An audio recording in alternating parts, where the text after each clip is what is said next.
नमस्कार। सामाजिक विज्ञान का हम अध्याय 7 पढ़ रहे थे, राजस्थान के गौरव, और इसमें जननायक में हमने बाप्पा रावल पढ़ लिया था। आज हम पढ़ेंगे पृथ्वीराज चौहान।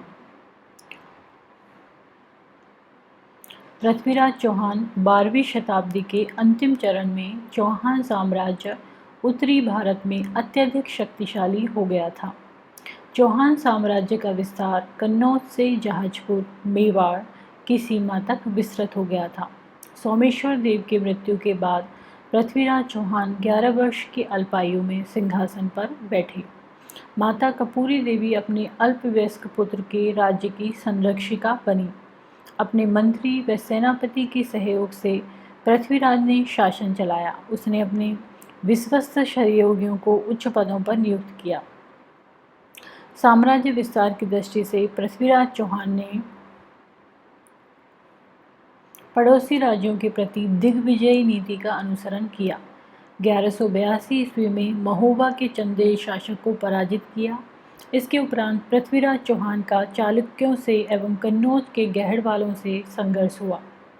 सन 1178 में गजनी के शासक मोहम्मद गौरी ने गुजरात पर आक्रमण किया। यहाँ के शासक भीमदेव चालुक्य ने खास हरड़ के मैदान में गौरी को बुरी तरह परास्त किया। गौरी ने सीमा प्रांत के राज्य सियालकोट और लाहौर पर अधिकार किया।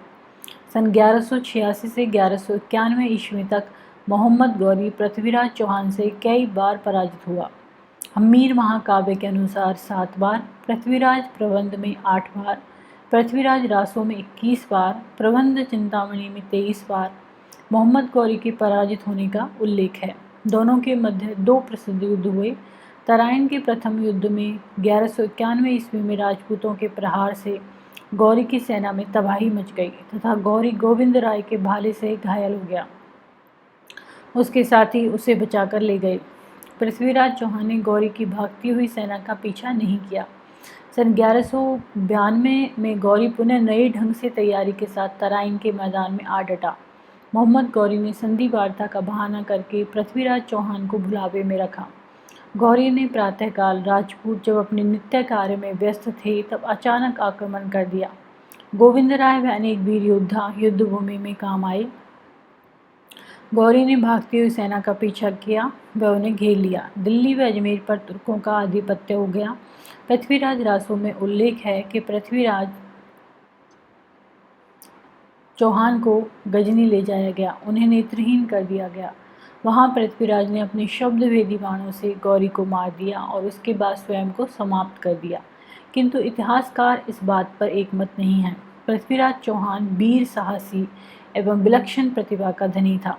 पृथ्वीराज चौहान का विद्या एवं साहित्य के प्रति विशेष लगाव था। जयानक, विद्यापति, बागीश्वर, जनार्दन, चंद वरदाई आदि उसके दरबार में थे। पृथ्वीराज चौहान ने अपने साम्राज्य की सुरक्षा की दृष्टि से पड़ोसी राज्यों को अपनी शक्ति का परिचय कराया।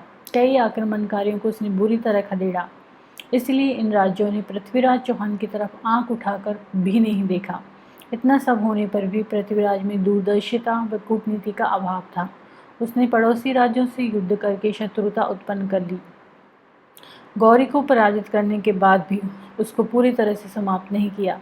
डॉक्टर दशरथ शर्मा ने पृथ्वीराज चौहान को एक सुयोग्य शासक कहा है। धन्यवाद।